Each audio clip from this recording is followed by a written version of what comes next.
Good afternoon, Trump's family. Welcome back to my channel. Have a good day, everyone, and God bless you. Alright, let's get into the news. And we have some more information coming out of Arizona regarding Kari Lake and Katie Hobbs and what she has access to.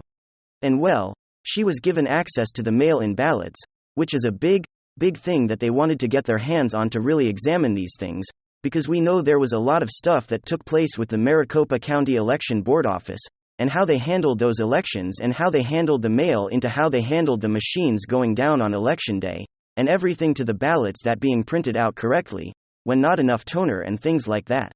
So there was a lot of questions surrounding this, and with this lawsuit, that it's going to bring to light a lot of this stuff here in this coming week that we are in now, because on the 21st and 22nd they're going to be in open court talking about all the findings that they're going to be looking at over the next couple days. So let's kind of take a look what we have here. Coming to us from Becker News says Kari Lake scores major victory in her Arizona election lawsuit. Judge agrees for the inspection of the mail-in ballot. That's right. So Arizona gubernatorial candidate Kari Lake has scored a major victory her lawsuit against Katie Hobbs, former Secretary of State who certified a state election that was rifled with critical errors. Maricopa County Superior Court Judge Peter Thompson improved 3 Lakes for demands that end title examining of random ballots from the county. The approval came in the aftermath of the 70-page lawsuit that Lake filed against a state election officials. Her legal team argues that there are thousands of votes and violations in the electoral process that resulted in a victory for Hobbs. Our lawsuit isn't based on conspiracy or wild speculation like his campaign tweeted. We have laid out a very clear theory about the statutory violations and broken chain of custody. These ballots deserve close scrutiny. And we are delighted we have been granted it. The ruling authorized Leg's team to inspect 50 random ballots cast on Election Day from 6 polling stations in Maricopa County. As Just a News reported on Friday, Maricopa election officials couldn't reconcile a disparity of 16,000 votes. Recently disclosed internal communications between top officials in Arizona's Maricopa County in the immediate aftermath of Election Day revealed that they struggled to reconcile a discrepancy of almost 16,000 outstanding ballots. Totals publication reported prior to a Maricopa County press conference with the board supervisors chair Bill Gates and recorder Stephen Ryder. On November 10, Writers sent an email to Elections Director Scott Jarrett Gates and others about significant discrepancies between the county's estimated remaining ballot totals and the number of reported by the Secretary of State's office to report continue. Unable to reconcile the Secretary of State's listings with our estimate from yesterday, Riker wrote, Maricopa County estimate having 309,000 ballots left to be counted, while the Secretary of State's website said there were 407,664 ballots left. So that's a difference between 50. There's a 15,000 difference somewhere, Rach Riker. So although the discrepancy side it was closer to 16,000. Maricopa County was plagued with numerous issues on the ballot machines and many of its vote centers on Election Day, resulting in delays and long lines. Reported note: Arizona election was reported to have been decided to have safer by an estimated 17,000 votes. Yeah. So that falls right into that area of concern. And we'll see how this takes place, because this week is going to be a banger, friends. They're going to be looking into a lot of this stuff. And we're going to be getting way more info over the course of the next few days. And I look forward to bring you that information. And some significant news: Chicago Sun-Times and farewell speech. Representative Adam Kinzinger warns GOP has embraced lies and deceit. I don't remember when Adam Kinzinger had a problem with the Steele dossier, completely fabricated document accusing Trump of things he never did. Trump and a number of other people. I don't remember that. I don't think that he's spoken about the Twitter files, ladies and gentlemen, has he? Where government, the Bureau, other agencies, Homeland are actually working with Twitter officials before Elon Musk to point out different profiles and censor and silence their speech that is obviously just tearing apart the First Amendment. I don't remember when he cared, Adam Kinzinger, or Liz Cheney, or any of these never-Trump Republicans, about the overt censorship and the silencing, for example, the suspension of the New York Post. I don't remember when Adam Kinzinger had a problem with Joe Biden, saying that he never met Hunter's business associates, even though those business associates gave Hunter hundreds of millions of dollars. And this is like obvious graft and bribery schemes.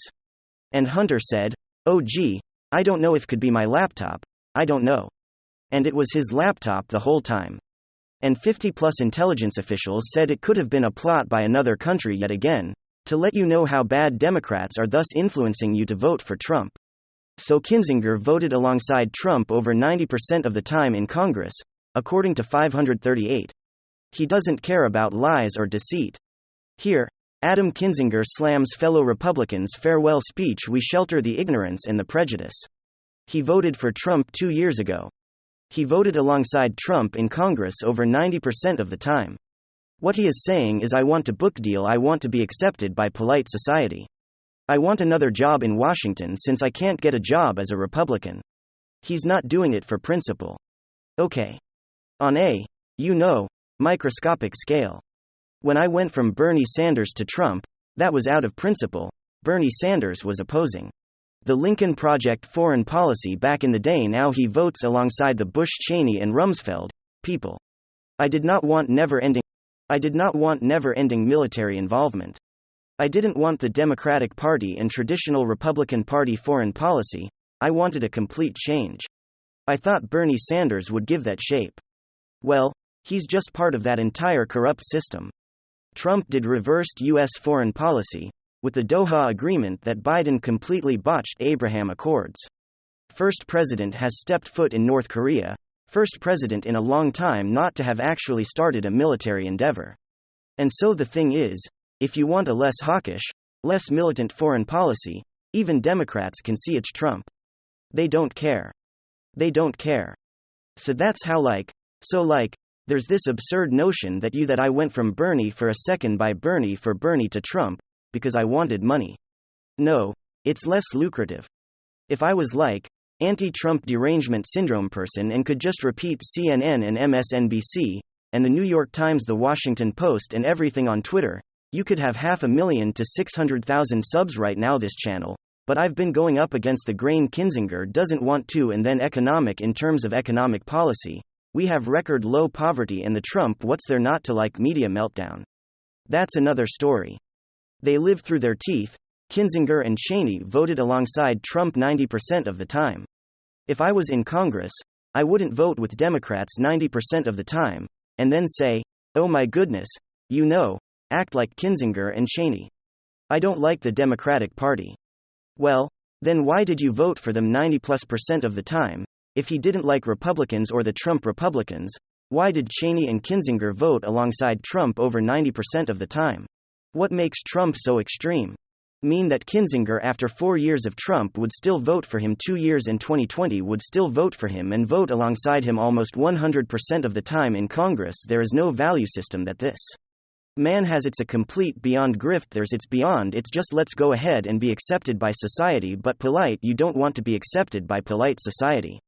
You want to be accepted by normal people.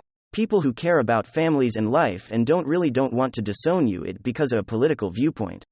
That's the type of people you want to hang out with. Not people who will judge you because MSNBC and the Washington Post and the New York Times, and the Atlantic and Rolling Stone and every editor and every writer there thinks you're the most horrible person on the planet because oh my God, you want a foreign policy that's infinitely better than the Lincoln Project foreign policy. It's failed. Only failures and catastrophic quagmires, and we see what's taking place right now. Biden won. And there was an invasion in Europe, not 1 second devoted to preventing that invasion. Because you can't give in to who but 20% of US uranium capacity. Oh, no problem. That's okay. So these people are hypocrites, and they're the biggest hypocrites on the planet. But I'll tell you this, I think Trump will regain the energy passion back. I like to say this a lot. I think Trouble will pick DeSantis as his VP will. I'm gonna do a segment on that right after this one, but I will say this. Trump has single-handedly redefined the Republican Party.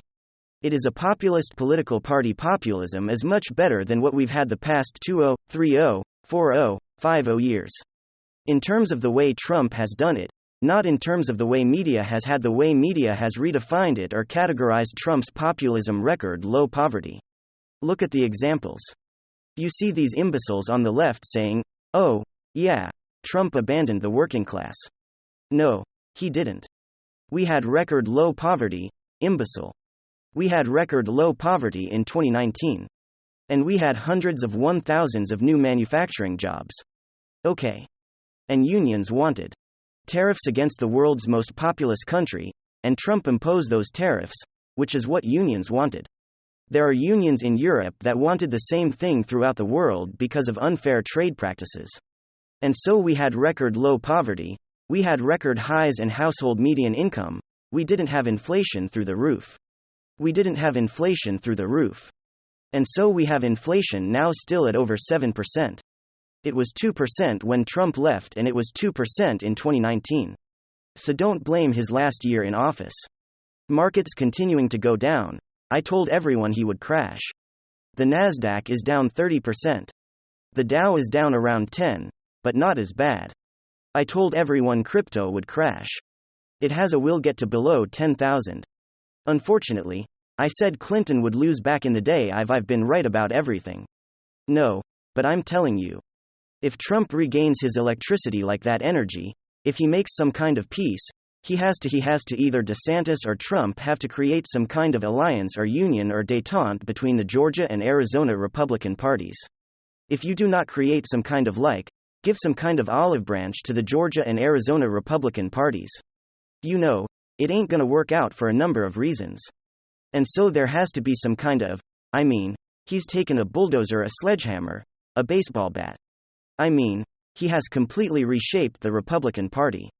The Trump Republican Party will and the Trump Republicans in the House will impeach Biden. That's going to happen. We're seeing things changing real time, ladies and gentlemen. We're seeing things change all the time.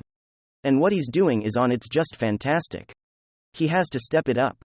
That's the only thing the Trump has to. Yes, he's changed the House of Representatives, almost the Senate if it wasn't for, like I said, state parties that didn't align and Mitch McConnell that didn't align with the candidates that didn't want to back you had the establishment Republicans in Georgia barely backing Herschel Walker until the very last second.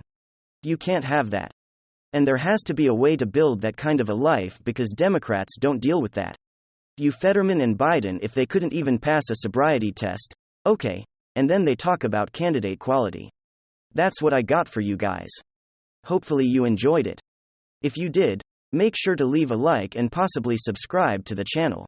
If you're up for it, I'm gonna get back to work. Thanks for watching.